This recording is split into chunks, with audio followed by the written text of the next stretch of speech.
जब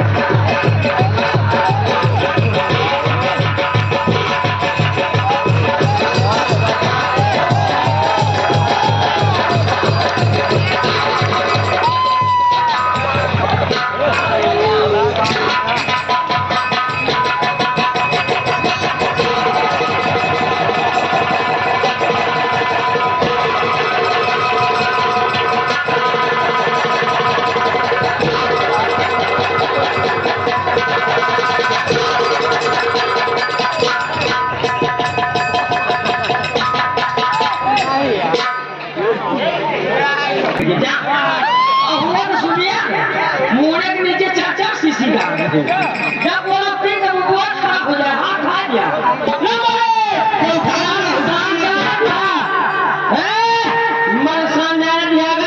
हाथ में घास वाला मरना ही है क्यों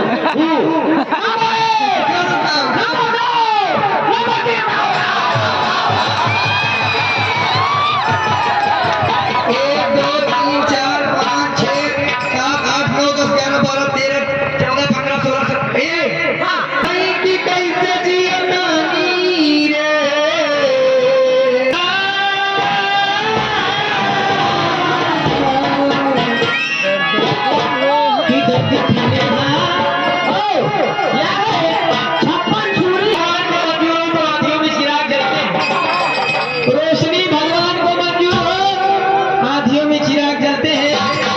अगर हमारी मटका की जरूरत हो तो चले आना, ये हमारे पास में रहते हैं।